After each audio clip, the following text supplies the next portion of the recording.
यह भारतीय संस्कृति है जहां किसान हल की पूजा करता है, लोहार अपने औजारों के सामने खड़े होकर हाथ जोड़ता है, विद्यार्थी अपनी पुस्तकों को अपने मस्तक से लगाता है। इसी प्रकार सैनिक शस्त्रों की पूजा करते हैं। हमारे यहाँ हथियारों को कभी भी केवल हिंसा का साधन नहीं माना गया है।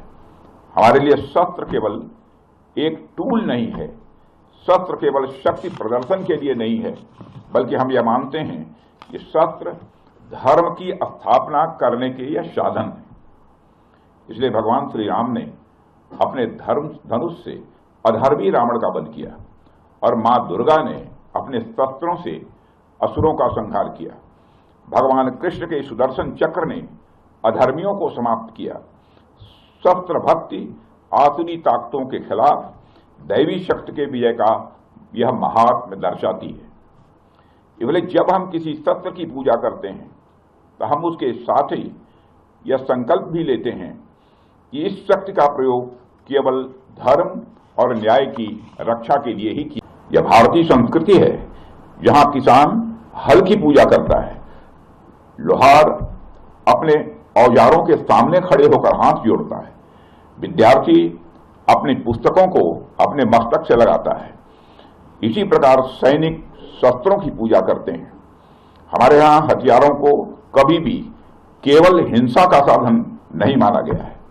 हमारे लिए शस्त्र केवल एक टूल नहीं है, शस्त्र केवल शक्ति प्रदर्शन के लिए नहीं है, बल्कि हम यह मानते हैं कि शस्त्र धर्म की स्थापना करने के यह साधन है। इसलिए भगवान श्री राम ने अपने धर्म धनुष से अधर्मी रावण का वध किया और मां दुर्गा ने अपने शस्त्रों से असुरों का संहार किया। भगवान कृष्ण के सुदर्शन चक्र ने अधर्मियों को समाप्त किया। शस्त्र भक्ति आसुरी ताकतों के खिलाफ दैवी शक्ति के विजय का यह महात्म्य दर्शाती है।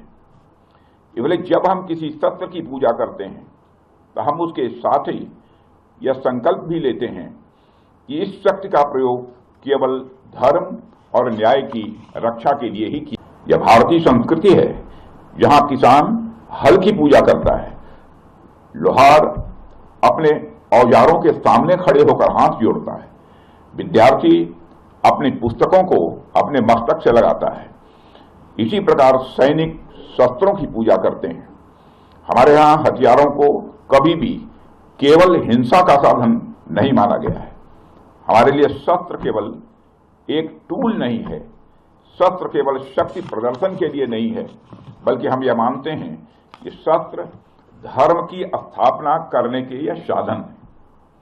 इसलिए भगवान श्री राम ने अपने धर्म धनुष से अधर्मी रावण का वध किया और मां दुर्गा ने अपने शस्त्रों से असुरों का संहार किया।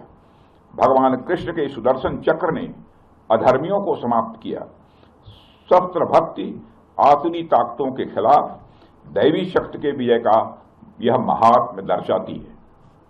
इसलिए जब हम किसी शस्त्र की पूजा करते हैं तो हम उसके साथ ही यह संकल्प भी लेते हैं कि इस शक्ति का प्रयोग केवल धर्म और न्याय की रक्षा के लिए ही किया।